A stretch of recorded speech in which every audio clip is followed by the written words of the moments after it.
Oh, this is gonna be good. You know how long I've been waiting for this? Woo, I'm about to make a name for myself here. Hey everyone, I'm Professor Bo and welcome to the School of Pop. For today's music lesson, we're going to take a look at the most multiversal soundtrack ever created so far. It's a soundtrack to the 2024 MCU movie Deadpool and Wolverine. I thought we would have some fun with this lesson, and since Deadpool and Wolverine take a trip through the multiverse, why don't we take a look at the songs on the soundtrack and see where else those songs pop up in the multiverse? I think you're going to be surprised at which television and cinematic universes we can tie back to the Marvel Cinematic Universe. We're going to cover a few fun facts for the songs and then go into the multiverse to see where else the songs have popped up, just like a TVA agent would. We'll also be keeping track of how many universes we travel to. How many do you think we'll hit? Leave a guess in the comments below before we get started. Oh, and make sure you stay till the end where we add in 2 bonus songs not on the soundtrack. If you need this soundtrack on compact disc or vinyl, we'll have a few links in the description as well. If you're new here, consider hitting that subscribe button and the notification bell so you don't miss out on future videos. Let's grab the Temp pad and take a trip through the multiverse. Hammer, tell them what time it is. Yo, sound the bell. School is in, sucker. Only You by the Platters is the opening song to the soundtrack.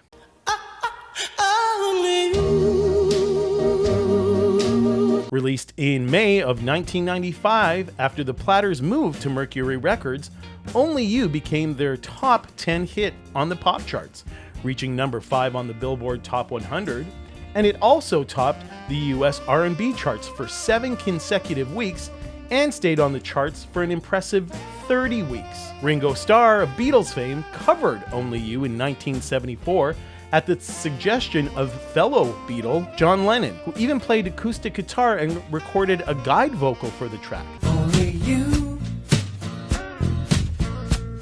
can make. Ringo's version became a significant hit, reaching number 6 on the US Billboard Hot 100 and number 1 on the Easy Listening charts. Only You has been featured in the movie Rock Around the Clock from 1956. A then unknown George Lucas decided to use the track in his debut film, American Graffiti, in 1973. While not the most famous film, it shares the song's titles, and that's Only You from 1992.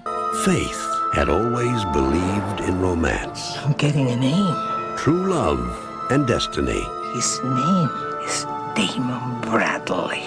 Oh my god. And Senior Year from the year 2022. Hey, Steph. Holy shit. I'm doing a makeup tutorial. For who? Batman villains? It's also been featured in the hit breakout Amazon Prime show Fallout, starring Walt Goggins, 2021's 9 Perfect Strangers, Gangs of London, and iZombie. Is everyone feeling okay? Multiversal travel can be tough on the system. How about we cover something more modern? It's Bye Bye Bye by Insync.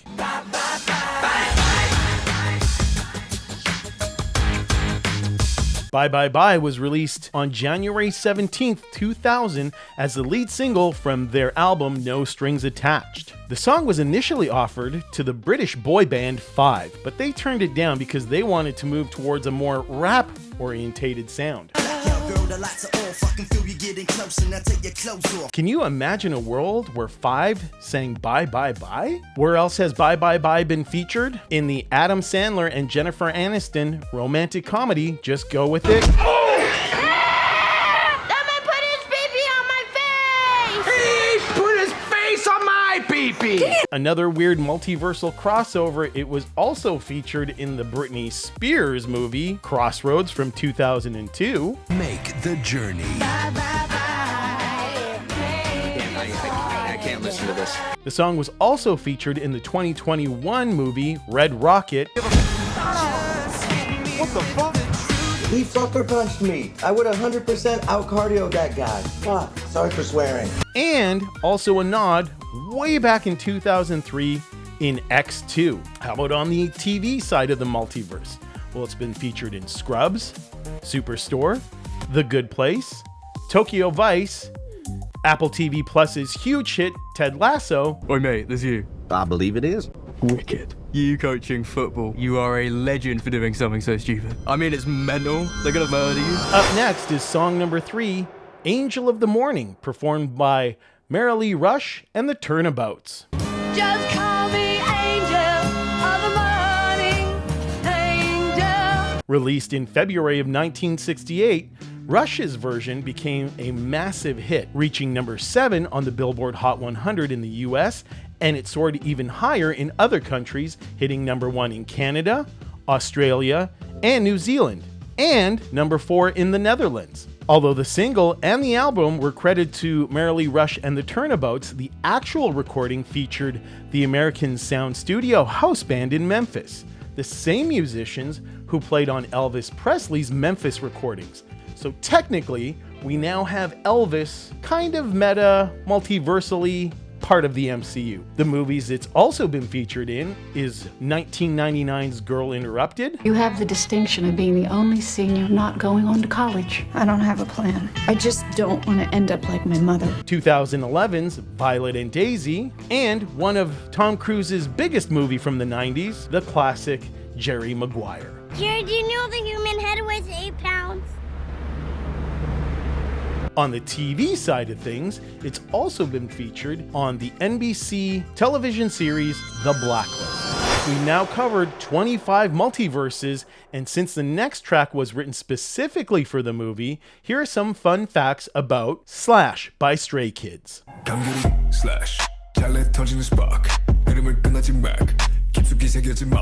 Slash marks a significant milestone as the first original song by a K-pop group to be featured on a Marvel Studios film soundtrack. The collaboration has roots dating back to 2021 when Stray Kids' Deadpool-inspired performance on the show Kingdom caught the attention of Ryan Reynolds. Ryan Reynolds and Hugh Jackman made a surprise appearance in the music video for Stray Kids' song Chick Chick Boom, further highlighting their connection. What the hell's going on? What? So, I was in there for 30 minutes. What? No. No. The one thing. A toilet? Yes. A sink? No. Toilet paper. Good evening. Moving right along, we're at song number 5 on the soundtrack, and it's about to get bougie here. We're talking Glamourous by Fergie. Glamourous was officially released on January 23rd, 2007 as the third single from Fergie's debut solo album, The Duchess. Glamourous became Fergie's second solo #1 single on the Billboard Hot 100 in the United States, holding the top spot for 2 weeks. It was a major global hit, reaching the top 10 in numerous countries. On the 2007 Billboard year-end charts, Glamourous ranked number 10 on the Hot 100 singles chart. It's only been featured in one other movie, or in one other multiverse, and it's a big one. It was featured on Sex and the City, the movie. Life doesn't always turn out to be your fantasy. That's why you need friendships that are real to get you through it all. While not directly used in a movie or TV show, Jack Harlow's hit song First Class heavily samples Glamourous. And this led to a resurgence in popularity for the original song, and also to a joint performance by Fergie and Jack Harlow at the 2022 MTV Video Music Awards. The next stop in the multiverse is a song that was created for a world where angels want to be human. That's Iris by the Goo Goo Dolls. Iris by the Goo Goo Dolls was officially released as a single on April 1st, 1998. It was written for the soundtrack City of Angels and was also included on their album Dizzy Up the Girl. Despite being written for the soundtrack of the 1998 film, there's no character named Iris in the movie. Are you married? No. Are you homeless? No. Are you a drummer? Frontman Johnny Resnick named the song after a country folk singer-songwriter Iris DeMent. He saw her name in a concert listing in the LA Weekly and just liked the name. Where are we going to tie Iris to? It's actually going to be used in an upcoming film called Companion, and it's actually been weirdly used in a lot of TV universes. It's been used in an episode of The Boys from 2020. Hi, I'm Stormfront. Who? I'm the new girl. Wonderful. Impulse from 2019. Seth MacFarlane's Family Guy used it in 2015.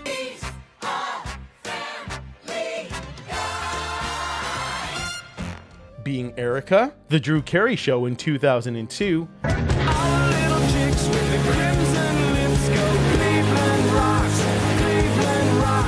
and Charmed in the year 2000. Have we blown past your original guess? Well, we're just getting started. Good thing we don't need to go 88 miles an hour to reach the next stop in the multiverse. It's time to talk about The Power of Love by Huey Lewis and the News.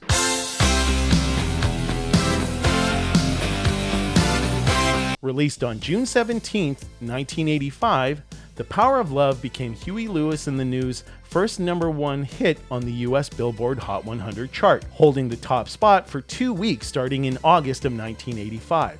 It also topped the US mainstream rock chart. Believe it or not, Huey Lewis and his songwriting co-partner, Chris Hayes, were working on the song before they were approached by Steven Spielberg for the Back to the Future soundtrack. I am Chris Hayes of Huey Lewis and the News. We had been touring on sports. Somebody gets in touch with us about writing a song for this movie, Back to the Future. Then I wrote Power of Love. I just kind of wrote that song, not really thinking anything of it. I mean, it was just a cool guitar riff. And then the movie came out, and it was huge. In the movie, when Marty McFly and his band, the Pinheads, audition for the school dance, they play a hard rock instrumentation version of The Power of Love.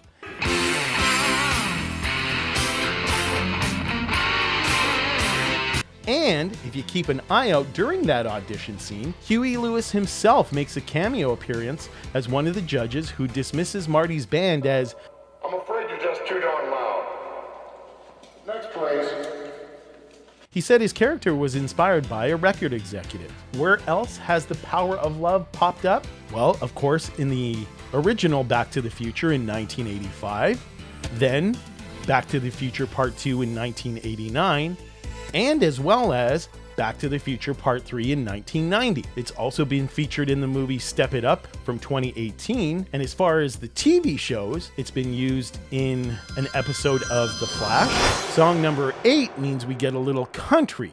It's I'm a Ramblin' Man by Waylon Jennings. I'm a rambling man, don't fool around with a rambling man. Waylon's rendition, released in July of 1974 as a single on his album The Ramblin' Man, released in September of 1974, became a defining anthem of the outlaw country movement. Its lyrics perfectly encapsulated the restless spirit and independent nature associated with Waylon and his contemporaries. I was a dam builder, crossed the river deep and wide. It's been used in the 2021 film American Underdog, 2020's Little America, and the 2022 film To Leslie. And a little fun fact, and maybe we can tie it in because it's the same singer but not the song. Like I said, things are going to get weird in the multiverse, but it's worth noting that Waylon Jennings himself was also a notable presence, particularly as the narrator and theme song singer for the Dukes of Hazzard. Like a true modern-day Robin Hood. Song number 9 is a country singer trying to break into pop music, and she did it well before Taylor Swift did, y'all. I'm talking about Patsy Cline featuring the Jordanaires with You Belong to Me, not Taylor's version.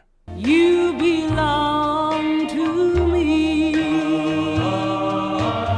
Patsy Cline's version of You Belong to Me was released on August 6, 1962 as part of her album Sentimentally Yours. While Patsy Cline is a country icon, You Belong to Me wasn't originally a country song. It was written by Chilton Price, Red Stewart, and Pee Wee King, and first became a major hit for pop singer Joe Strafford in 1952. Cline's recording of You Belong to Me was part of a conscious effort to broaden her appeal beyond traditional country audiences and venture into more pop-influenced sounds. It's been featured in the 2003 film Mona Lisa Smile. Rose McGowan sang You Belong to Me on the soundtrack for the Planet Terror segment of the film Grindhouse. It's been used in the 2023 French science fiction romantic drama, The Beast. The song was also featured in the BioShock Infinite Burial at Sea DLC, and the Dupree's version of the song is featured in the video game Mafia 3. We're finally going back to Earth 616. Yeah, that's our reality in the MCU. Song 10 is Lady in Red by Burgh. It was released on June 20th, 1986 as a second single from his album Into the Light. The song became a massive international success, reaching #1 in several countries, including the UK, Ireland, Canada, Norway, and the Flanders region of Belgium. It also reached #3 on the US Billboard Hot 100 in 1987, introducing Burgh to a mainstream audience worldwide. In 1987, Burgh released a Spanish-language version of the song.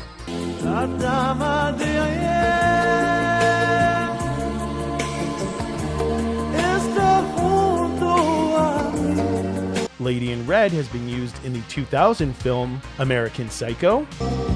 What is it? Patrick. Yes, Gene. The Melanie Griffith Harrison Ford 1988 movie Working Girl. You know, maybe I just don't like you. Me? Vince Vaughn's effort to run a gym in 2004's Dodgeball, a true underdog story. You can dodge a wrench, you can dodge a ball. What? Baby Mama from 2008, The Umbrella Academy, Season 3, Canon, Season 4, The Red Green Show, Season 9. So remember, the women don't find you handsome. They should at least find you handy. Song 11 is I'm With You by Canadian punk royalty Avril Lavigne. It's a damn cold night. Released on November 18th, 2002, it was the third single from her debut album Let Go. Some considered it the album's biggest potential hit and a song that could have established her as a more mature artist if it was released earlier. Rihanna sampled I'm With You for her song Cheers, Drink to That, and Avril Lavigne even makes a cameo in the music video for Cheers.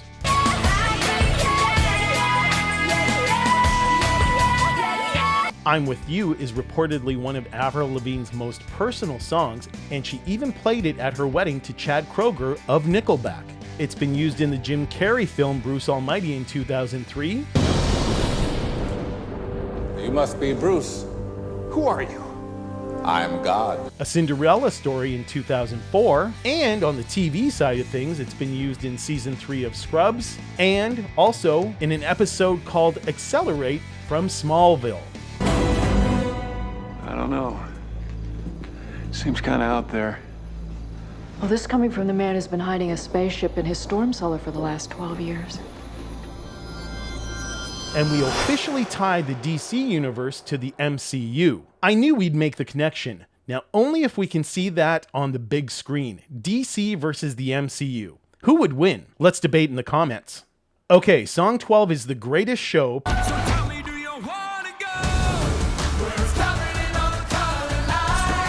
So Hugh Jackman is Wolverine, and he's also an accomplished song and dance man.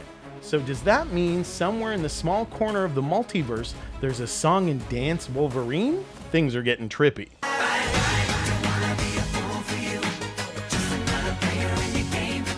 Despite not being released as an official single, The Greatest Show resonated strongly with audiences. In the UK, it was the 18th biggest song of 2018, demonstrating its popularity through streams and downloads. American rock band Panic! At the Disco put their own spin on the track. Ladies and gents, this is the moment you've waited for. You've been searching in the dark, your sweat's soaking through the floor. Their version stays true to the original's theatrical feel, but it adds a booming drum sound and a Queen-styled guitar solo at the end. In terms of where it lands in the multiverse, well, of course it's been used in The Greatest Showman, but it's also been used as the official theme song for WWE's Backlash in 2020. And buried in your bones, there's an ache that you can't ignore. So are things slowing down in this journey through the multiverse? Well, if you know what the next song is, then the answer is a resounding no. For song 13, how about a 1-2 punch in musicals? And this next musical is one for the ages. The song, You're the One That I Want, performed by Olivia Newton-John and John Travolta. Wow! I better shape up, 'cause you need a You're the One That I Want by John Travolta and Olivia Newton-John from the movie Grease was released as a single in March 1978 in the US and May 1978 in the UK. The soundtrack album, Grease, the original soundtrack from the motion picture, was released on April 14th, 1978. The iconic song, along with Hopelessly Devoted to You, Grease, and Sandy, was written specifically for the Grease movie. The original stage musical had a different ending song called All Choked Up. In 1998, to celebrate the 20th anniversary of the film, a remixed Martian version of the song was released and even charted in the UK and Australia.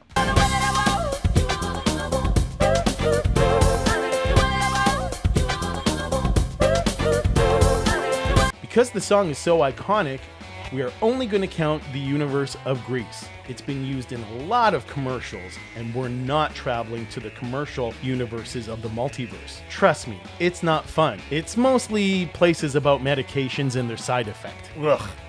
Zentrax works. Side effects for Zentrex include fits of rage, acne, bleeding, baldness, blindness, whooping cough, hallucinations, coma, trouble swallowing, decrease in semen, increase in semen, nasal sores, constipation, vomiting, night terrors, amnesia, and suicidal urges. We're in the home stretch with song 14, I'll Be Seeing You.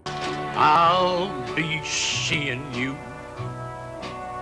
in all your places. Jimmy's version of I'll Be Seeing You was released on his album Jimmy Durante's Way of Life, which came out in 1964. While Jimmy's rendition is well loved, he wasn't the first to sing I'll Be Seeing You. The song was written by Sammy Fain and Irving Cahal for the 1938 Broadway musical called Right This Way, which was a flop. While known for his comedic timing and boisterous personality, Jimmy's rendition of I'll Be Seeing You showcases a more tender and sentimental side of his artistry. It's only been used in one movie, but it's a big movie. It's probably one of the most famous romantic dramas, and that's 2004's The Notebook. Ryan Gosling, Rachel McAdams, James Garner, Jenna Rollins, James Marsden, with Sam Shepard and Joan Allen in a Nick Cassavetes film, The Notebook. Temp is starting to overheat, but don't worry, I got the extended warranty, so let's keep going. Song 15 connects us to some interesting places in the multiverse, that's for sure. The song, Make Me Lose Control by Eric Carmen. It was released in 1988 as a single from his album, The Best of Eric Carmen. The song reached number 3 on the Billboard Hot 100 chart. It's considered one of Carmen's signature songs, along with All By Myself and Hungry Eyes from the Dirty Dancing soundtrack. It also pops up in 2009's 500 Days of Summer. I think it's official. I'm in love with Summer. I love how she makes me feel. Say It Ain't So from 2001, Rob Schneider's 2005 movie, Deuce Bigalow, European Gigolo, and Daddy's Home from 2015. It's also been used in TV shows like Dexter, The First Family of Animation, The Simpsons, and Mr. Mercedes. It's crazy how one song can tie into the most notorious serial killer and the town of Springfield, and then to the MCU. Song 16 is listening music, but don't skip it when you're doing a comprehensive listen to the soundtrack, as it features the Queen of Soul herself, You're All I Need to Get By, performed by Aretha Franklin and the Royal Philharmonic Orchestra.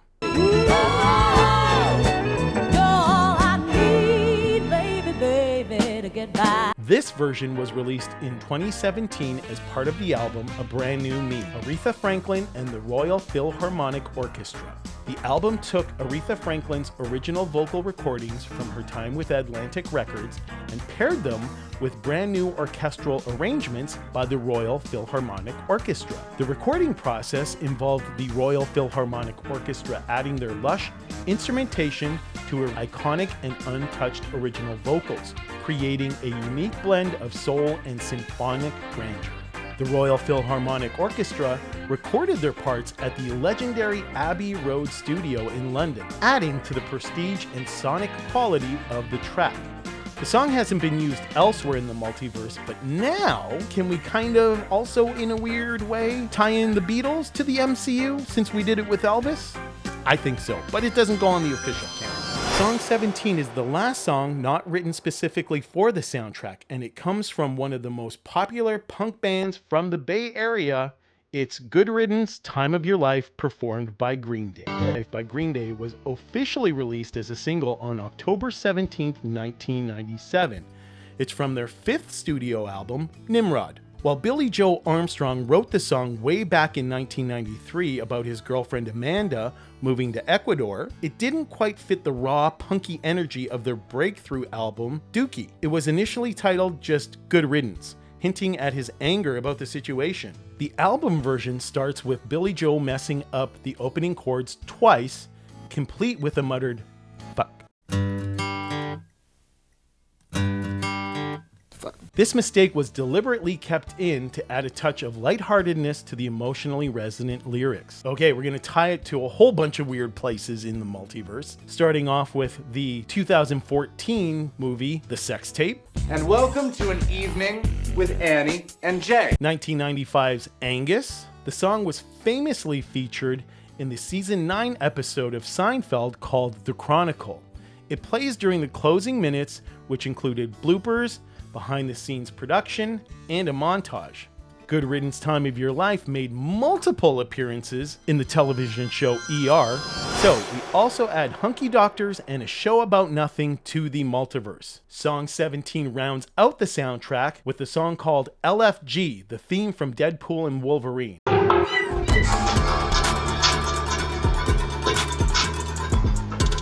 But we're not headed back to the School of Pop just yet. Like I said, it's bonus time. Here are 2 songs that appeared at 2 key moments of the movie. And the first one, the first fight between Deadpool and Wolverine in the Void. It's Hell's Bells by AC/DC. I don't want to fight you, Peanut. Doesn't matter what you did.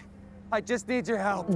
Fun fact, this isn't AC/DC's first entry. Do you remember Shoot to Thrill in Iron Man 2 when Tony makes a grand entrance at the Stark Expo?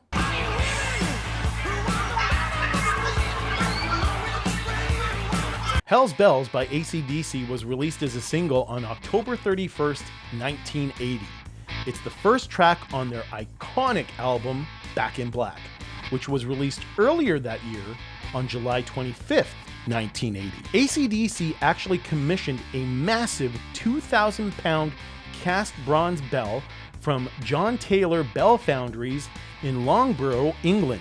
It's a replica of the Denison Bell in the Carlyon Tower at the Loughborough War Museum. Recording such a large bell wasn't easy at all. Engineer Tony Platt used Ronnie Lang's mobile studio and parked it inside the Bell Foundry to capture the sound. They initially tried to record a bell in a nearby church, but the pigeons living in the belfry kept flying away and making noise whenever the bell was struck, ruining the takes. Hell's Bells was used in the 1986 movie Maximum Overdrive. This horror film, written and directed by Stephen King, had an entire soundtrack composed by AC/DC.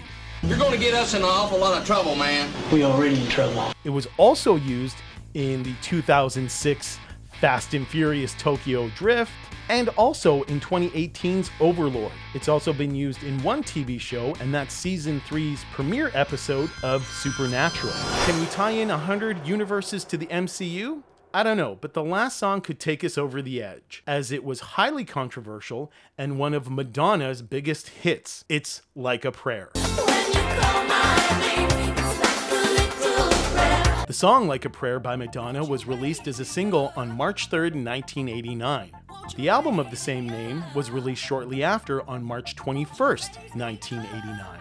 The powerful gospel vocals in the song were provided by the Andrea Crouch Choir, who also famously sang on Michael Jackson's Man in the Mirror.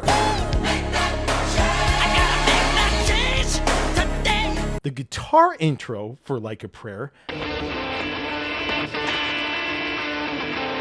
features recordings by Prince, who Madonna had asked to contribute to the track.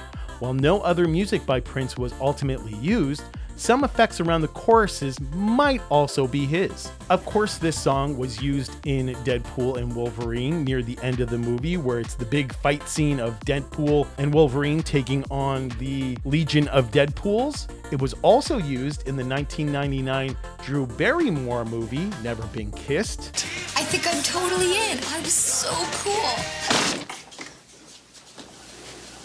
And as crazy and controversial as Like a Prayer was back in the 90s, it actually was used on an episode of Glee.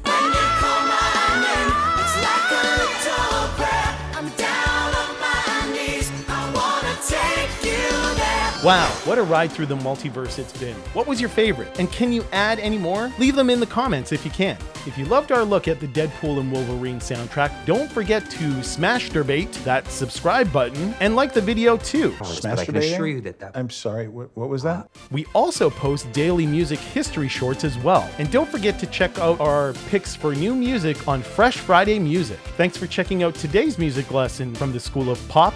Class dismissed.